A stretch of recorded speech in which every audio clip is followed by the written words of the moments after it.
Besok mama ke rumah. Sepertinya mama udah mulai melunak sama kamu. Cuman gengsinya aja masih tinggi banget. Kayak siapa? Malam terakhir antara Davin dan Ariana setelah acara ulang tahun selesai, yaitu malam terakhir sebagai akhir dari pacar kontrak mereka berdua. Davin nampak bersedih ketika mendengar malam terakhir sesuai jadwal kontrak yang sudah selesai. Begitu pula sebaliknya, Ariana juga nampak sedih ketika harus mengakhiri pacaran sandiwara mereka. Dan ternyata dengan berakhirnya pacar kontrak justru tidak bisa membuat bahagia buat mereka berdua ya. Sebagai tanda cinta itu sudah tumbuh secara tulus di hati masing-masing. Nah, dari malam terakhir yang sudah terjadi sebagai pacar rental atau pacar pura-pura, Davin nampak ingin menghabiskan malam berdua bersama Ariana saja. Tentu hal itu karena Davin ingin menghabiskan malam untuk bisa mengungkap isi hatinya. Apakah itu artinya Davin akan menyatakan perasaan cinta kepada Ariana di malam terakhirnya? Tentu itu yang membuat penasaran di kisah selanjutnya hingga kita tunggu-tunggu dan tentunya membuat baper kita semua. Namun yang jelas sebelumnya Davin sempat menyatakan tidak ingin kehilangan Ariana. Itu artinya tidak ada pilihan lain buat Davin kecuali ingin menyatakan perasaan cinta yang tulus kepada Ariana tanpa embel-embel kontrak lagi. Kalau menurut kontrak, ini malam terakhir kita. Makanya saya mau bicara sama kamu, boleh? Secara bersamaan di saat Davin dan Ariana sudah saling cinta namun gengsi mengakui hingga masih terpendam, di saat itu pula Burita juga nampak mulai melunak sama hubungan Davin dan Ariana. Namun Burita pun mengalami hal yang sama pula, yaitu gengsi mengakui untuk bisa menerima Ariana sebagai calon menantunya. Hingga Burita berbahasa basi ingin datang ke rumah Davin di suasana pagi hari untuk sarapan bareng besok, dan kemungkinan Ariana akan ikut sarapan bersama mereka berdua.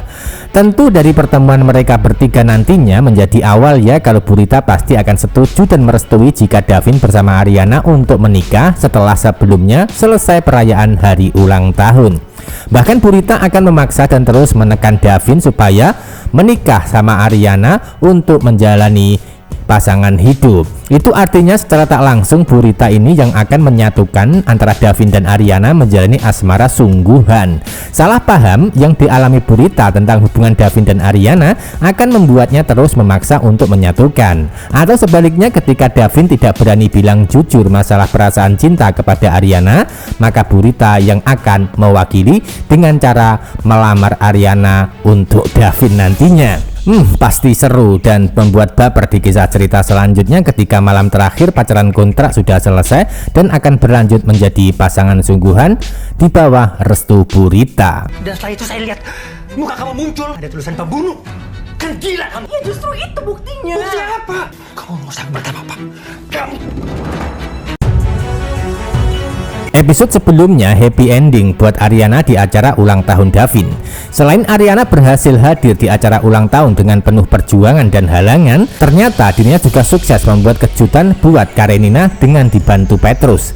Sebenarnya Karenina ingin bongkar rahasia Ariana itu masalah pendidikan terakhir di depan umum tepat di acara hari ulang tahun Davin, di mana Ariana sebenarnya tidak pernah kuliah di salah satu kampus sesuai dengan riwayat Ariana sendiri. Sebab sebelumnya Karina itu sempat mendapatkan informasi dari salah satu dosen melalui email kalau pihak kampus tidak pernah mempunyai seorang alumni mahasiswa seperti Ariana dengan bukti foto dan data kampus yang didapatkan Karenina sebelumnya.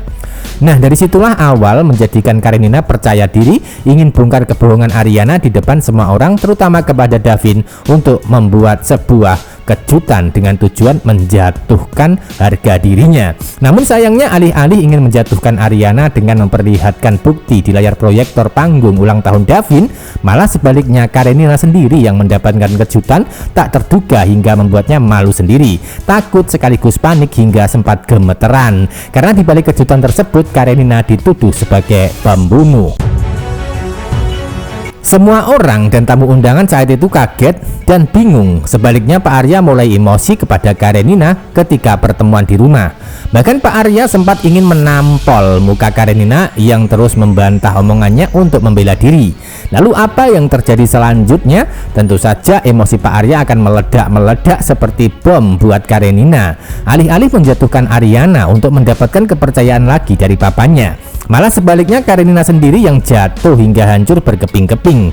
Episode selanjutnya Pak Arya itu sempat ingin menampar muka Karenina ya ketika pertemuan di rumah, yaitu saat acara ulang tahun Davin selesai. Namun Pak Arya mengurungkan niat dan mencoba meredam emosi sendiri hingga tidak tega jika menyakiti Karenina secara fisik. Sehingga Pak Arya lebih menggunakan cara lain untuk menekan dan memberikan hukuman untuk Karenina. Tentu hukuman Pak Arya berhubungan dengan perusahaan Vistara yang jauh dari harapan untuk dimiliki Karenina menjadi CEO di sana. Episode selanjutnya Bima mulai penasaran ya dengan Nadine. Begitu pula sebaliknya Pamela juga yakin kalau selama ini yang melakukan teror terhadap dirinya berhubungan dengan Nadine sebagai sahabat Asti di masa lalu. Kecurigaan Pamela dan Bima bukan tanpa alasan. Hal itu karena Nadine adalah orang yang sudah dekat dengan mereka dalam kehidupan sebagai asisten pribadinya Ariana yang sekarang ini. Namun dengan catatan ya, kecurigaan Bima dan Pamela hanya kepada Nadine saja, bukan Ariana. Sebab Bima dan Pamela masih menganggap kalau Ariana adalah orang berbeda dengan Asti yang disangka sudah meninggal dunia 1,5 tahun yang lalu. Hingga pada akhirnya nanti Pamela dan Bima akan terus menyelidiki Nadine dan ingin mengungkap kebenaran di balik kecurigaan yang mereka alami. Acara bersamaan, Nadine juga sudah bercerita kepada Ariana ketika di rumah ya, yaitu tentang dirinya sempat berpapasan dengan Bima dan juga Pamela di toilet acara ulang tahun Davin. Nah, dari cerita yang didapatkan Ariana dari Nadine tersebut, maka mereka berdua itu tidak takut atau panik, justru sebaliknya nampak tenang dan santai hingga yang pasti punya cara dan rencana untuk antisipasi. Episode selanjutnya Bima dan Pamela nampak terus mencari tahu dan menyelidiki masalah Nadine, namun usaha mereka gagal dan sia-sia karena Ariana akan bermain cantik untuk mengalahkan mereka berdua, termasuk salah satunya Nadine bebas dari tuduhan teror. Itu artinya selama identitas Ariana masih aman dan belum terungkap sebagai Asti yang masih hidup, maka selama itu pula para musuh tidak akan bisa menang atau hidup tenang. Terutama Bima dan Pamela yang akan dipermainkan di alur cerita sebagai pasangan selingkuh sebelumnya. Tentu itu semua tidak lepas dari dendam Ariana yang dilakukan dengan cara main cantik dan cerdas tentunya. Termasuk salah satunya adalah membuat perusahaan ikonik mulai bangkrut sekaligus membuat hubungan Bima dan Pamela makin hancur dan terancam gagal menikah. Bahkan Bima sebelumnya ya sudah menyesal kehilangan sosok Asti yang dianggap sudah meninggal dunia. Jadi jangan sampai ketinggalan kisah lengkapnya hari ini, di mana Bima dan Pamela pasti akan kalah melawan Ariana ketika mereka mencoba menyelidiki masalah Nadine yang dicurigai sebagai dalang terornya. Terima kasih. Ini malam terakhir kita. Makanya saya mau bicara sama kamu, boleh?